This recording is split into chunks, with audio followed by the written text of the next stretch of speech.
Hello YouTube. I'm sorry it's been so long since the last time I posted. But now that I've got some free time, let's get started on some basic Georgian. Okay, so I wrote this all out beforehand. These are the most essential things to know. Your basic pronouns and verbs. So we start off singular on the pronouns. I, me, not too difficult. You, if it's singular, gotta realize it's going to be different if it's singular and plural, just like in most languages actually. You have shen for the singular, and then he, her, it is the last singular. In Georgian, there is not the same level of gender that we have in English, and so you have s and is. The difference being, we can just say it. In Georgian, you never really are saying it, you're saying either this or that. Now, most of the time in English, if you just want to say it, it's going to end up being is. However, if it's something right in front of you, like, what is this? You know, you're looking at something, what is this? Or you're confused about something, that's another time where you'd say, what is this? You know, what's going on? Then you're going to use s. Okay, going into the plural, we, chen, you, tkven, and notice that these are all the softer sounds, so it's more like English. It's not like, you know, just tkven. And they, you have the same idea of these and those in this. So this is the close version of they, and that's the farther away version. Eseni, isini. Okay, now I want to look again at you though. So if you know anything about Elizabethan English or about, well, most of the Romance languages and a lot of other languages, you end up having this structure where you have a singular you, which in English, in proper Elizabethan English, would have been thou if it's singular. And that's shen, and then the plural you, which is tkwen. But it's a difference. You can use this for the singular if it's a situation in which you need to be more respectful. So basically, if you're meeting somebody for the first time and they're older than you or about the same age, I would suggest using this, using tkwen. If it's somebody that you know really well, somebody that's much younger than you, for example, if you're teaching something and it's a student of yours or something like that, then you would do the informal and it's shin. The reason why you wouldn't use this for people that you respect if you're really close to them is that it's also a little more distance, it's more formal, so it does show more respect in that sense, but they would wonder, you know, I thought we were good friends and all that stuff, why are they calling me that? So shen makes more sense in those situations. Okay, now the verbs.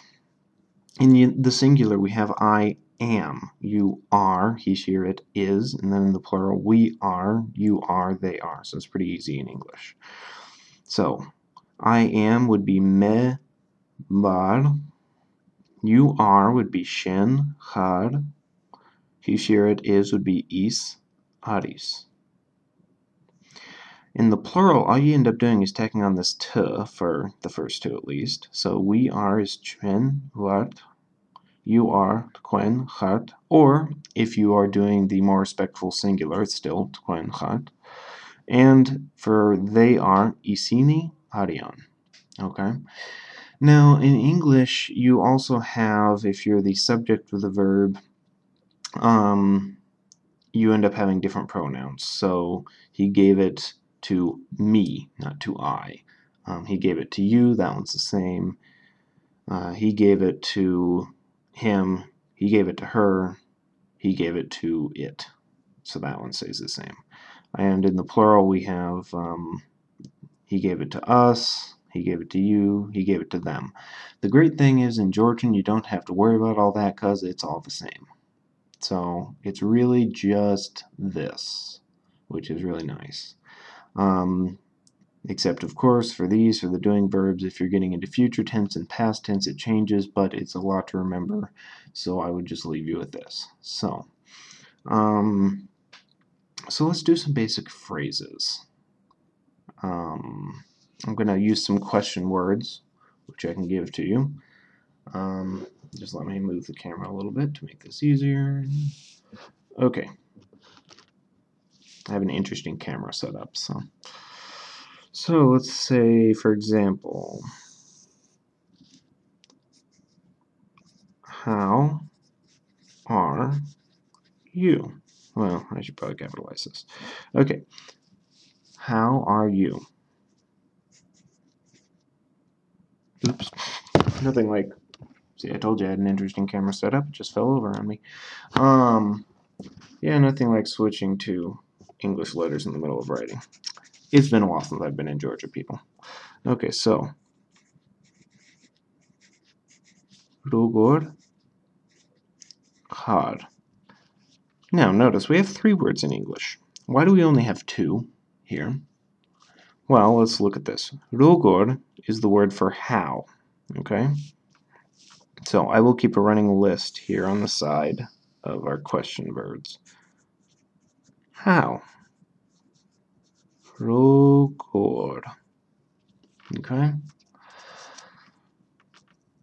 Rugor har. Well, what's har?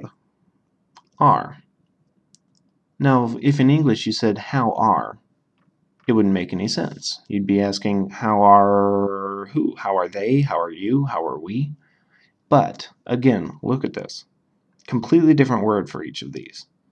So this is one of many languages in which you don't always need the personal pronouns. In fact, a lot of the times you don't, because the verbs, all of the verbs, not just the to be verb, work the same way. You're going to have a different form for different people.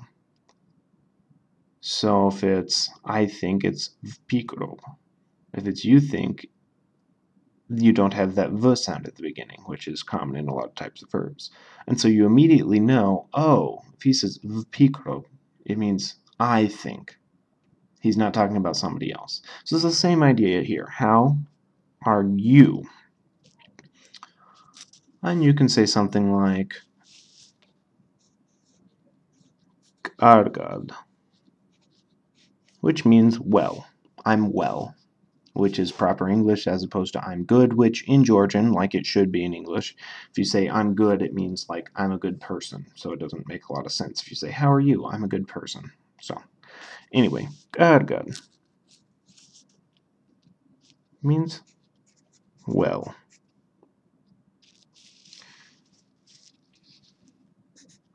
Continuing this, and you. Well, in this case, let's look at it. Are we going to end up using har again? No, because that's are. You don't need that anywhere in this. It actually translates pretty much perfectly. You is shin, and the word and is da. So da shin. Or you could add more, of course, and how are you? You could say in English in the same way. You could say the shin rover har.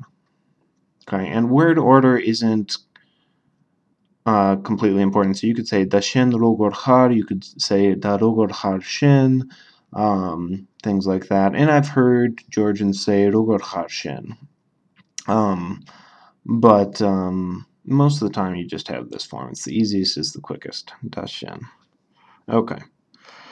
So let's try some other ones. Where is he? Okay. The word for where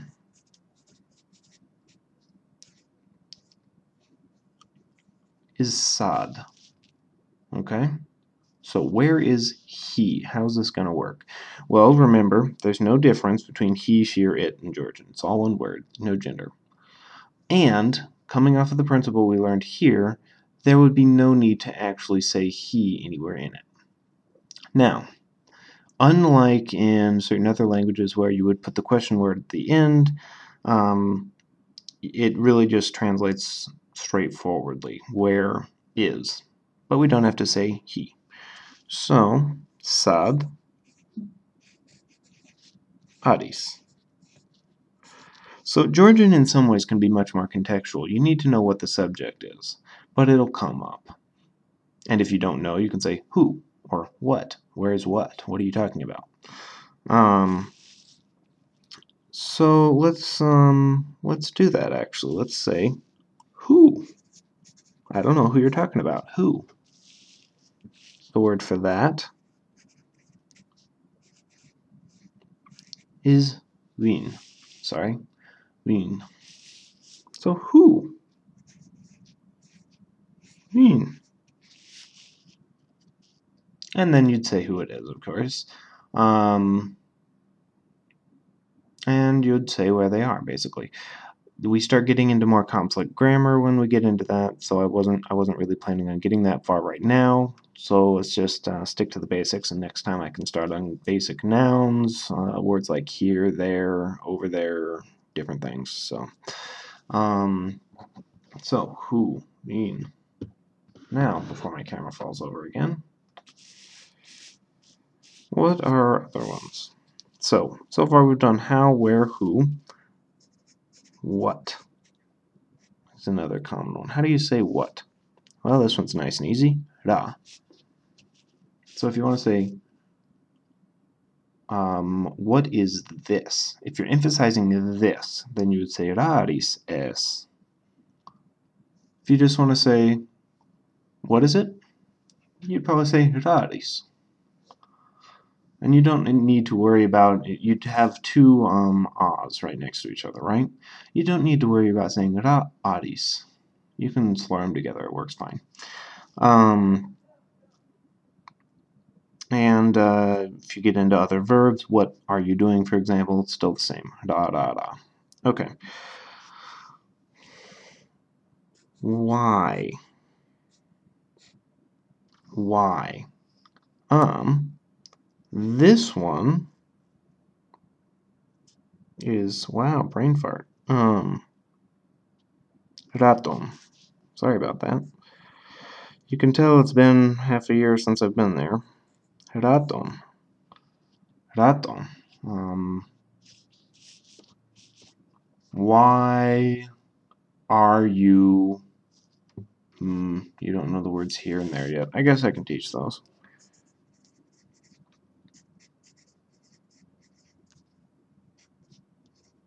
Ak. Actually, I'm sorry. It's not a hard K. Ak and eek. So, why are you there?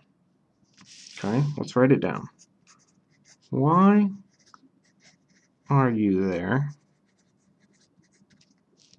Okay, well, it translates pretty easily, actually.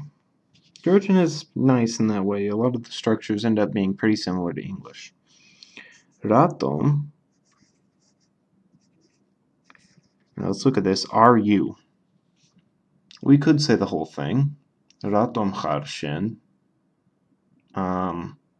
But you don't really need the you part again. So you can say raton har and there, which we just learned is ik.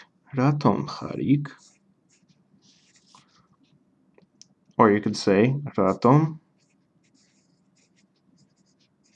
ik har. Either way, you can switch the word order up. It's not a biggie. It's just some things end up being more natural. So, and it depends on what you're stressing. So, how about something like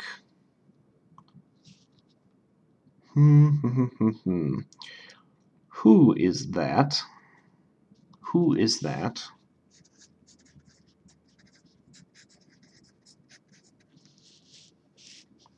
Well, mean is who. And you can say is that, vin aris is, but you would normally just say vin aris. It's easier. Okay. Now, I do want to get into one more thing. If you negate a verb,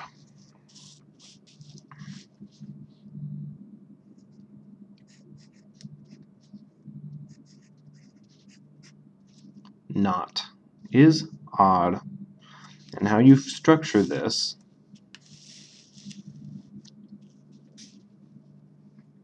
is you put it before the verb. So, I will show you.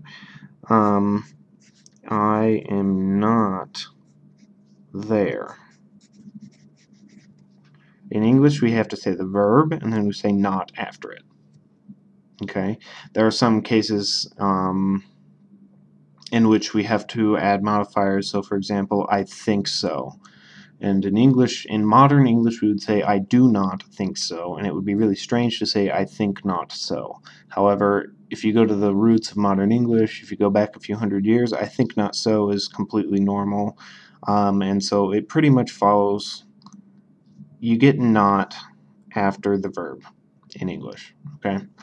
However, in Georgian, odd, so not, mud, I am, eek. Okay, so let's look at this. You could say eek arvar. I think this is more natural. I'm not there. But look, you cannot say vad ar eek. It does not work that way. So this one is important to keep in this order. Ar, vad, eek. Not, I am there. Okay? So not has to come before your verb. Let's look at another example. What if you said, how are you? And you wanted to say, I'm not well. I don't feel well. That sort of thing. Which, by the way, I wouldn't suggest saying unless you're really sick, because Jordans really like to coddle you when you're sick. They like to, they're very hospitable people, and they worry a lot when somebody is sick, to an extent. If they are sick, a lot of times they will just work through it as if it's nothing, which really impresses me. If somebody else is sick, they really worry to make sure that the person's okay. So, just to let you know. I'm not well. Odd. And then, see, this is interesting because I want to point something out. This is kargad. That's how we said well. That's not a verb. Now, technically, you would normally need to have a noun and a verb in every sentence in English, right? It's the same idea in Georgian. So how does this work in both languages? It's because it's implied. In English, it would be I am well, okay? Noun, verb, and then you're describing how you are. Now, in Georgian, it's the same idea. You often don't have these same nouns because you have verbs like aris and char that tell you who you're talking about, so it's implied. But it would be the same idea. Me, I, am well. Me var argad you can say, but it's much more common and natural to say me argad var. I well am. Or just argad or argad var. So, if you're saying I'm not well, you're thinking argad var is your basis. So argad, not well. I am var. And you can say this or not, so I'll put it in parentheses. Argad var. Or you can say argad var. Either way, but this is the way that I heard the most of it, often. Argad var. Or argad var. Okay, just so you know. So yeah, I mean, I think that's the basics. Let's see, we got who, what, when, where, how, and why. So we got all those. We have your basic structures. So I will end the video with this right here. And you can see all these verbs, write them down for yourself. Practice, practice, practice, practice, practice, practice. Just try basic sentences like this. Where is he? What is that? Why are you here? Stuff like that. And that will start to ingrain these, which is really important. Because without those, you're never going to say the right thing, what you mean. So, next time I will hopefully get into basic verbs, basic nouns. The verbs are more difficult, so I'll focus more on nouns probably. And because you're going to need to know more nouns than verbs, I think, in the end. And maybe get into some colors or something like that. But for now, this should definitely keep you busy. Enjoy!